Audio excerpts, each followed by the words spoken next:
Aber Antar finalise méticuleusement l'une de ses dernières pièces. L'artiste égyptienne a transformé une partie de sa maison en atelier pour laisser libre cours à ses instincts novateurs. Elle taille des tissus, peint et dernièrement, elle a découvert son talent dans la fabrication d'objets inspirés du Ramadan.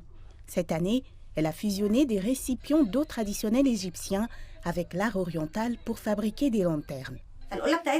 J'utilise la koula qui est un instrument traditionnel dans lequel les gens buvaient de l'eau. Elle est faite d'argile antique et elle purifie l'eau et la garde fraîche.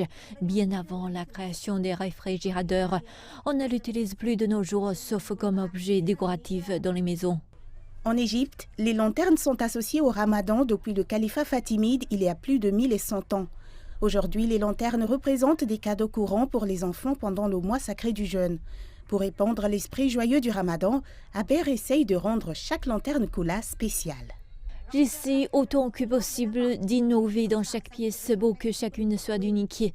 Je ne veux pas que les clients entrent dans la boutique et voient des articles identiques exposés. Ils emportent chez eux quelque chose qui n'appartient qu'à eux. C'est une koula traditionnelle et c'est une lanterne du Ramadan qui est purement égyptienne.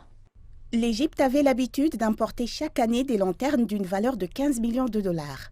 En 2015, le pays a interdit de les importer pour économiser les devises étrangères. Cela a créé une explosion de la production nationale, chaque producteur et artiste essayant de se démarquer avec de nouveaux designs particuliers chaque année. Les 2 dernières années ont été très lentes en termes de vente à cause de la pandémie de Covid-19. Cela a permis de préserver les stocks de lanternes que nous avions. Nous n'avons pas augmenté les prix des lanternes cette année et grâce à cela, nous réalisons de grandes ventes. Je pense que d'ici une semaine, toutes les lanternes chez les grossistes seront épuisées. De plus, nous avons récemment commencé à exporter nos lanternes en Italie et aux Émirats arabes unis. Les lanternes produites en série coûtent entre 20 centimes et 110 dollars américains. Les modèles uniques d'Aber coûtent en moyenne 5 dollars. Il faut jusqu'à 45 minutes pour fabriquer chaque lanterne à la main et compte tenu de l'effort fourni, elle estime qu'elle devrait être plus chère. Le souci d'Aber de susciter l'amour des enfants pour le Ramadan l'a poussé à regarder au-delà du profit.